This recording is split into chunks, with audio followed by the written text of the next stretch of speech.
Danny Flexen here for Seconds Out. Delighted to be joined by the British middleweight champion Denzel Bentley. How you doing? I'm good, thanks. How are you? Yeah, I'm good. Are you still in Ghana? Yeah. Why is that funny? I think a lot of people expected me to be back by now, but I've been there for a while. Did you expect to be back by now? Uh, I was meant to be back in a couple of days, but I extended my ticket. So, yeah, How long have you been there now? over a month now. I think about 5 weeks. And why was it because you had that big win? Was it now was the right time to go back for an extended period? No, I originally came back from my grandma's funeral, which was Oh, in November. And then I sorry to thought, hear. okay, I'm out to spend Christmas here and then come back. But the gyms are closed anyway because it's Christmas. So I thought, there's no point of coming back. And obviously, the whole tier four business, I thought, there's no point of just coming back to just sit down and do nothing. So I have to chill off. Obviously, we pass on our condolences for the loss of your grandmother. I wasn't aware that was the reason you went back initially. Oh, We thanks. Yeah, sorry. We've seen lots of pictures and stuff that you've been getting up to over there. Just try and sum up the experience for us so far. Yeah, it's been nice. It's been nice. There's a few things I've been doing that I haven't done before. Like we went to some aqua safari kind of resort place and had a nice trip there. Been seeing family. Been kind of love it. Been meeting people, meeting important people. It's just been good. Been getting a lot of exposure out here, doing like news interviews and TV interviews and live sport interviews, and it's been interesting. It's been good. What's the awareness like? Like before you did all the interviews and stuff. What's the awareness like of the people that you see of what who you are in the UK and what you've done? Is that in the UK or over here in Ghana? No, in Ghana, but for the stuff you've done in boxing over here. You know what? I think unless, in my opinion, I don't know. I think unless you knew, like a family member that was raving about me out here, you might not have known much. But when I did land, quite a few people knew me. But since I've done the interviews and all the TV interviews and all of these stuff, like a lot more people have seen me about that. I went to the mall the other day and someone just stopped me and said, "Oh, you're that guy, you're the boxer. Can I get a picture?" And I was like, "What do we ain't going? All right, cool." It's So a bit mad. you're kind of a big deal now. It's a little bit.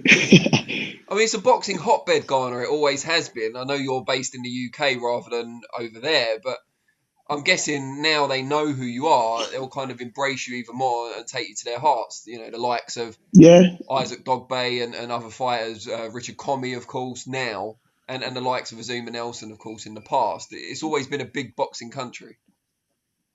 yeah, no, 100%. They've actually taken to me well. Like they found out, obviously British champion, all that stuff, and I've been getting a good reception since I've been out here. So I'm appreciative of that. Obviously, I met Zuma Nelson. He was giving me advice. He was telling me to keep going. He was, congratulating me on my achievements so far. But he's also telling me this ain't it. Like, make sure you're going all the way to the top. So that was good. I spoke to Azat Dogbe. He's out here as well, but we're not in the same city at the moment. So I think when he gets to where I am, we'll probably try and meet up. I think he's out here with Buatsi, but I haven't spoken to Buatsi, so I don't know. But um, I've just seen pictures which made me assume that they're out here together. But apart from that, yeah, Was it's that a the big first country. time you met Azuma Nelson? Yeah, first time I ever met him. Yeah, first time I met him, I went to go meet him. So that was good. That was good. He said he would continue to support me and stuff like that as well. So that's also good. So there's a little bit of pressure on me. Was he someone you kind of looked up to growing up, or when you first got into boxing later on, or was it someone else, or what was it like meeting him? Was he like an idol? I guess is what I'm asking. Like growing up, I didn't watch boxing. But when I did start boxing, I wasn't watching. I wasn't aware of guys like that. It's only when I started to learn more about the sport then I realized. Obviously, like guys like him, oh, he's from Ghana. Oh, he done this, he done that. Oh, he fought that person. And I was like, oh, let me look into him. So when I landed, that was actually one of my requests. I'm like, I actually want to meet someone else, and like this is the country's like one of the country's legends. So like, I want to meet him. And then a few people, pulled some strings and made it happen. I want to talk to you about 2020 because we're getting towards the end of the year now. Think back if you can towards the end of last year. What you've achieved so far, is that around what you hoped you'd do this year, or has it surpassed your expectations? Uh, a bit of both. I think it surpassed it. That at the end of the year, I kind of like write down goals of what I want to do, and one of the goals was finish this year. If you not have a title, moving towards fighting for a title in 2021. So in the beginning of the year, when the whole lockdown thing happened, I thought there is no way I'm achieving this now. So let's, don't see it as a negative, but just put it to the side and then we'll go again next year. So to come back mid this year and do what I've done, I was thinking, oh wow, I've actually surpassed the targets that I wrote down for myself at the end of last year, especially headlining. That wasn't on my list to do this year. I thought there's no way I'm headlining so soon. Like if there was a crowd there, I don't think I'd headline. So the whole pandemic has actually paid off for me. Like it's actually benefited me. So as hard as it's been and annoying as it's been, no one can do anything. It's actually been one of my best years, so I can't complain. Yeah, it's weird, isn't it? Because you've surpassed your expectations, but in a year where most people are falling short of theirs because of the pandemic, it's kind of, like you say, it's benefited you. Because the rematch where you headlined was initially supposed to be headlined by a different fight, wasn't it? That didn't come off. Is that right? You know what? I'm not quite sure. When I was just told, oh, they're making that fight, whatever. Let's go, and then they put it on its own show. But I think I remember sending things like, is it a headline? Is it a headline? But I don't think it was at the time. So I think you might be right, but I just don't know about that. But it's definitely benefited you. When you got the first fight with Heffron, it's a fight you've been calling for a long time. How confident were you going into the first fight, and especially during the fight when you dropped him so early on? You know what? I was very confident in that fight, but I came with a different approach to it. I was like, okay, this is a step up. This is dangerous. You can't do what you're doing to these other people. You know what I'm saying? Like, use your brain, think, box, blah, blah, blah. That's what I decided to do. When I dropped him, in my head, I'm counting the score, and I'm like, oh, that's a 10-8 round, 100%. I'm up by like 3 rounds by now because I thought I won the first round. Yeah. So then, and I started just kind of losing focus on the fight and just counting the rounds. Like, I don't know why I was doing it. That's just what I was doing. So, and then that's when I started allowing them to come back in the fight a bit. And I thought, oh, what are you doing? And then I got a bit of a bollocking in the corner and then obviously stepped back up for like the last round. But I was very confident going into that fight, if I'm being honest with you. And then you had the rematch that got turned around pretty quickly. Were you surprised by how quick it was able to come together? No, I told them after the fight, we all said, oh, rematch. As soon as I got back to the gym, I was like, oh, have you spoke to anyone? Have you spoke to anyone? I wanted that back as soon as possible. I wanted it back because, one, I couldn't sleep properly, like just knowing that, or feeling like, I don't want to say cheated, but I feel like I was done wrong a little bit. And secondly, I thought to myself, if I get this guy back, the sooner I get this guy back in the ring, the easier the fight will be. Because there's no way he's going to improve in this short space of time.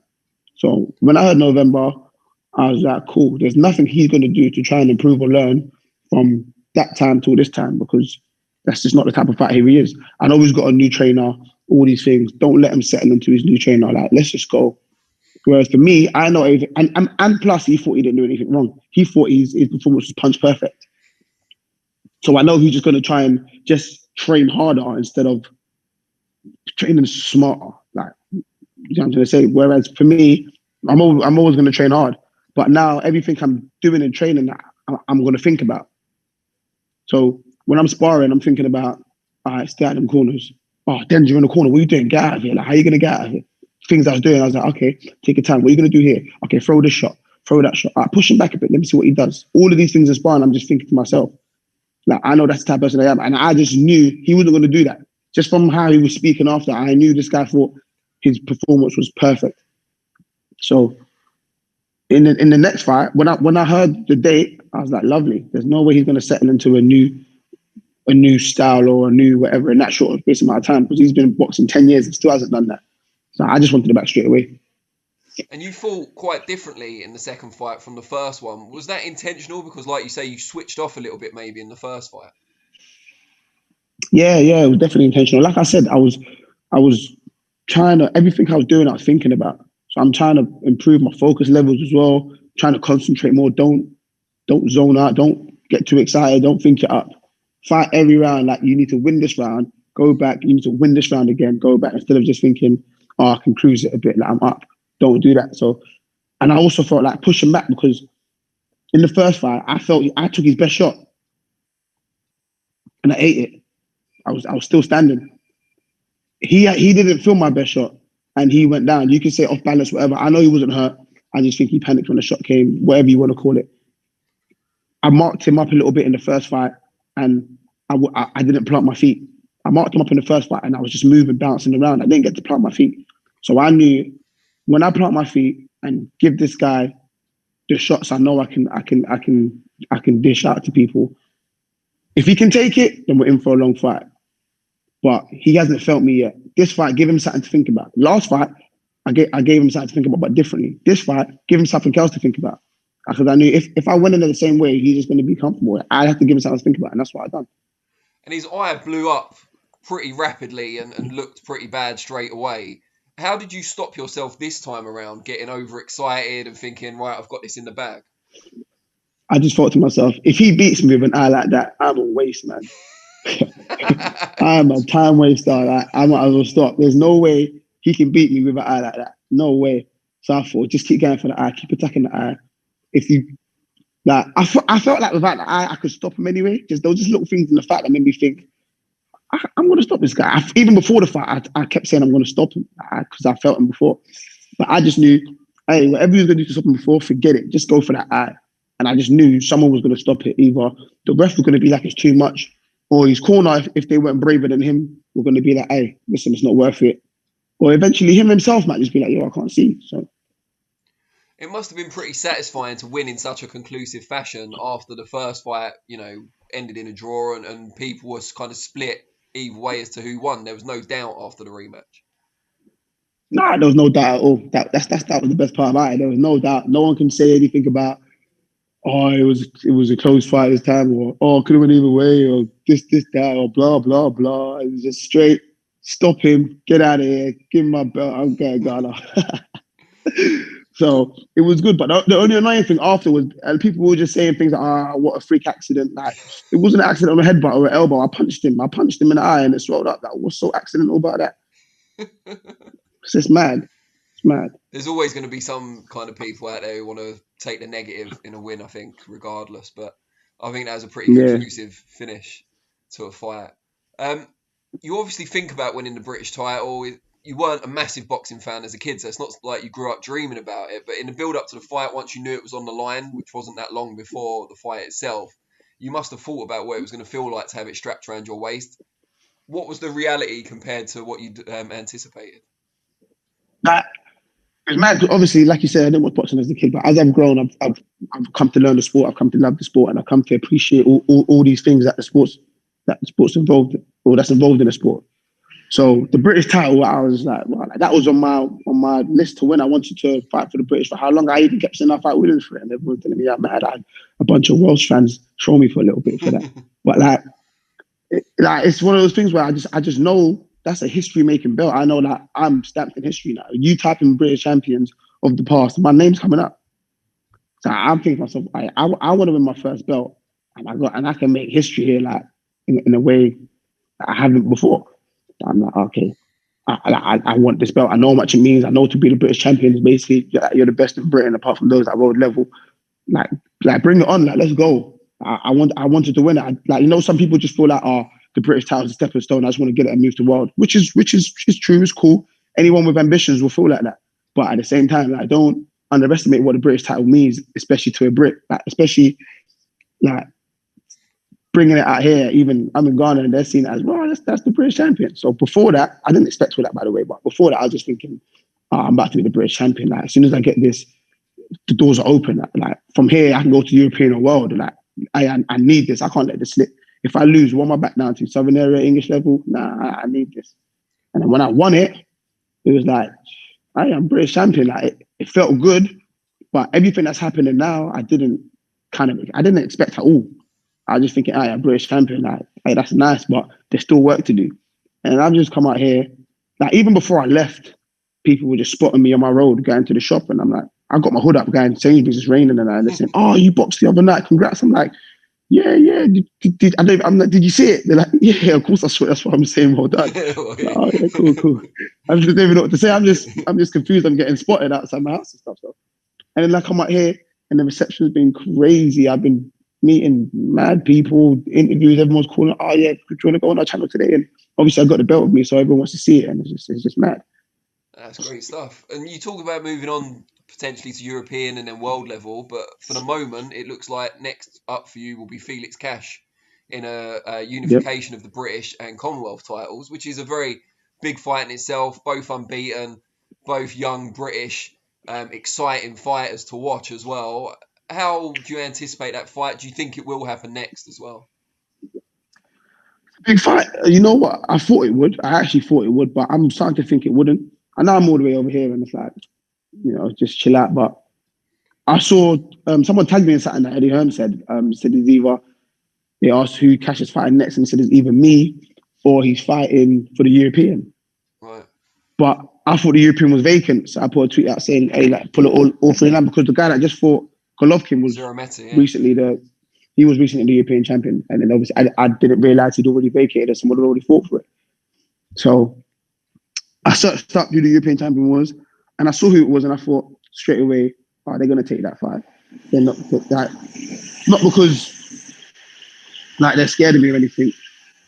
Well, who knows? But like not because of like anything. But it's just like the mad thing. Sorry, is it too loud? No, that's all right. Carry on.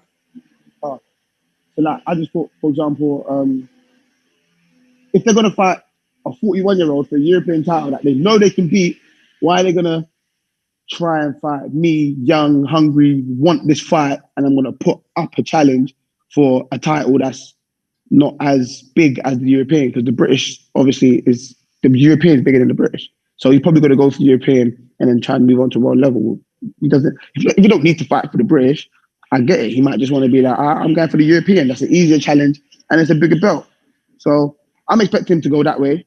But if they come and fight me or decide to come and fight me after, I'll be ready. If he does decide to go for the European, if that's an option for him, where does that leave you and what's your next step? Are you comfortable defending the British for a bit or are you eager to push on?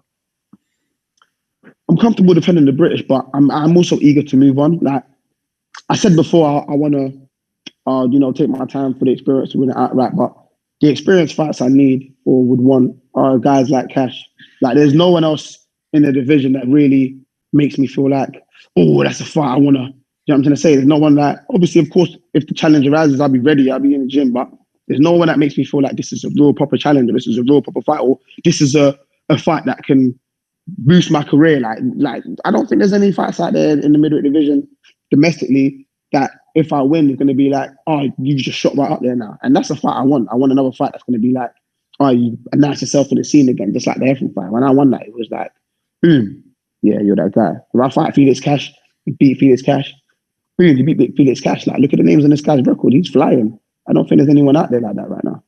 Like, I'm ranked above everyone anyway, apart from the guys at world level. So then if it's not Felix Cash, then you look at, because obviously it's your promoters and your management's job to find the next opponents and stuff, but are you out there looking on BoxRec? Because like you said, you looked up Cash's route to the European. Are you looking for yourself as well? Like, yeah, this guy's a veteran, but he's got a good name, he's got a world ranking, he might be a good fight for me, etc., etc. Yeah. I'm on BoxRec like every day. I'm not going to lie. Always looking at the rankings, always looking at other fighters there, and I've said to myself, like, without being funny, I want the Cash fight. If I don't get it, he's my mandatory. I'm not his mandatory, so I don't need to chase it. It's there. So if they want it, it would actually just be like, okay, we're taking the mandatory. But I'm sort of expecting to do a European anyway. Anyone else? To be honest, I've been thinking about it as well. I think if Demetrius Andrade ends up vacating that title and Williams wins it, I'd fight Williams as well. They can make that happen. I'm ranked to the WBO, so it wouldn't be out of the blue that you're ranking at someone random. I'm ranked number 12 with the WBO, so I'm sure that could get sanctioned or both with the same promoter. I'll take that fight as well. So if I don't get Cash, I probably want Williams, and if I don't get Williams, I want to go to international. But I do look on BoxRec at other opponents that, yeah, I'll take that guy and all these things. So. Well, as you say, you're WBO number 12, so even if you don't get Williams immediately, you can work your way up to that title shot via your WBO ranking. Maybe Frank could sort out an eliminator, for example. I know 100%, 100%. I can work my way up through that ranking, but it's just one of those things you like. Yeah, okay, cool. If this guy wins the world title, that's a chance to fight for a world title. Like, let's go. But at the end of the day, if I'm moving too fast, my team will slow me down. I think I'm as good as I am. So obviously, looking on the outside is different. Me inside, I believe in myself, 100% belief. But if I'm moving too fast, my team will slow me down. That's all it is. Like, all I can do is ask for what I want. And if they say, yo, not yet, then it's not yet, innit? Unless I can maybe force the matter a bit. But at the end of the day, they're there to, with my best interest at heart, they're not going to throw me in a fight they think I can't handle. So if I pull it out there and they say yes, they obviously think I can handle it, which gives me more confidence because you don't think I'm ready. So I can work my way up in the rankings, but I think if he goes out and wins that, that'll be a good achievement for him. But I might just start saying his name again. Get the Welsh trolls back on your case. Yeah. You're obviously one of the breakout stars of 2020, but I want to look beyond. Yeah, well done. I want to look beyond yourself and your team for a minute. Who do you put down as the British fighter of the year outside of your own camp? Outside my own camp. Is he Maxie Hughes? Is that his name? Yeah. Yeah, I think he's had a banging year. Like, I was thinking to myself, out of me and him, he's had a better year. And I think. What was your answer? Did you pick yourself? Obviously, it was me because I picked myself, but I've got to give it to him. I'm a little bit biased, but if I'm not involved in the question, then I got to give it to him because he's turned his career around. I think he had a few losses, and he might have even been coming off a loss when he fought John O'Carroll. Yeah, John O'Carroll fought for a world title not long ago, and at the end of the day, I think he took that fight lightly. I think he went in there thinking it's a routine fight. Obviously, John O'Carroll was a good fighter, so he's probably thinking, all I got to do is turn up and I've won basically. But Maxie Hughes had different plans, so he beat him.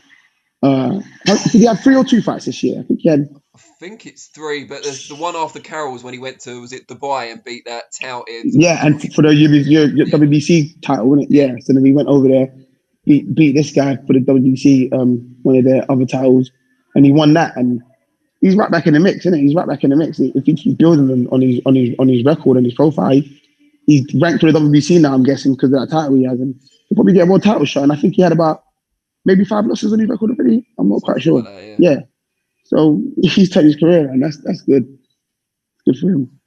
And then the first fight you had with Heffron will obviously be high up when other people discuss this question, but you have to take that out of the equation. What's the best fight you've seen this year? Best fight I've seen this year. Best fight I've seen this year.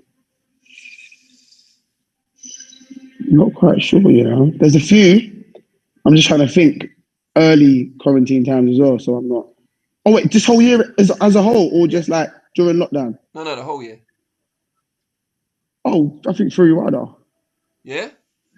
Yeah, I think that was, because I was just surprised how Fury done it. Like, I was like, oh, damn, I was the most excited I've been in a fight. But there is a few that I think the Bois Joyce was a very good fight. I think that was nip and tuck, back and forth. And I think, what else? There was another fight I was just thinking about. Oh, Ted Cheeseman and Sam Egan. Fucking hell. Yeah. Yeah, that was mad. Yeah. I don't know if I'm missing any. Which one you picking out of those 3? That'll do for starters. I think Fury Wilder.